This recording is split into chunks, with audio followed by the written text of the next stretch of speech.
아니 도대체 왜 아무나 총기를 갖고 있을 수 있게 만드냐? 미국은 왜 총을 저렇게 아무나 가질 수 있게 내버려 두는 거지?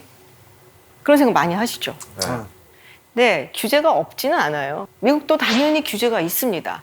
근데 이 총기 규제라는 게 굉장히 복잡해요. 예를 들면은 어떤 총을 규제할 것이냐. 소총도 있고 권총도 있고 자동 소총도 있고 되게 많아요. 총의 종류에는. 연령도 있죠. 몇 살부터 갖게 할 것이냐. 네, 그리고 신원조회 같은 거를 해볼 때 그러면은 어느 정도 선까지 신원조회를 해야 되는지. 왜냐면 이게 잘못하면은 개인의 정보까지 사실 침해할 수도 있는 부분이고요. 그것도 사실 맞아요. 애매하죠. 그리고 총기를 사는 것을 규제하는 것과 소지하는 것을 규제하는 건 또 달라요. 사는 거는 만약에 예를 들어서 뭐 21살 이상만 살 수 있다라고 하면은 내가 18살이면은 아빠가 산 거 내가 가지고 다녀도 되거든요. 그러니까 이거 소지의 연령을 규제를 할 것인지 아니면은 사는 것의 연령을 규제할 것인지 그러니까 되게 복잡해요. 그러니까 단순하게 그냥 아무도 못 사! 뭐 이러면 좋은데 근데 그건 안 되니까 이런 규제들 중에 신원조회법에 대해서 한번 제가 소개를 해드려 볼게요.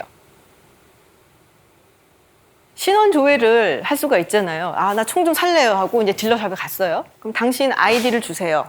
그래서 이제 조회를 막 해요, 컴퓨터로. 그러면 이제 연방수사국에서 이제 제공을 하는 이 사람이 어떤 사람인지, 정신병력이 있는지, 전과가 있는지, 뭐 이런 걸 막 조사를 합니다. 문제는 뭐냐면은 총기를 구입하는 곳이 이 딜러샵이 다가 아니에요. 왜 우리도 뭐 물건 살 때 딱 그 상점에 가서 사기만 하는 건 아니잖아요. 중고 거래를 하기도 하고, 온라인상에서 사기도 하고, 그리고 개인끼리 만나 사기도 하고, 그리고 미국에는 건쇼라고 해서 약간 뭐랄까요, 엑스포, 건 엑스포 이런 게 있어요. 행사 같은 게. 그런 데서 사기도 하고. 그러니까 정식으로 딜러샵에 가서 사는 경우에는 이 신원조회를 통해서 사는데 그런 데 가서 뭐 개인 간의 거래를 한다든지 이런 경우에는 신원조회를 하라고 시키는 주도 있고 그런 거에 대해서 규제를 안 하는 주도 있어요. 지금 보이는 이제 오렌지 색깔 주들은 그런 것까지 다 신원조회를 하도록 만든 주들. 그러니까 좀 더 엄격하게 한 주들이고 그리고 하얀색은 그런 거 없는 주들이에요. 하얀색이 훨씬 많죠. 그러니까 일반적인 이런 딜러샵에서 못 사는 경우는 그런 곳을 찾아가는 거죠.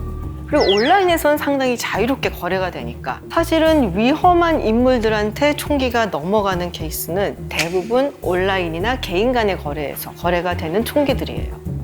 그러니까 이렇게 보면은 사실은 이 온라인이나 개인 간의 어떤 거래도 좀 막아야 되는 게 아닌가라는 생각이 들겠죠.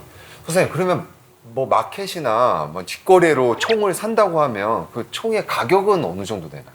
총 같은 경우는 권총이나 소총 같은 게 있잖아요. 근데 보통 핸드건이라는 이 권총 같은 경우는 한 300불에 400불. 근데 천차만별이에요. 훨씬 비싼 것도 많아요.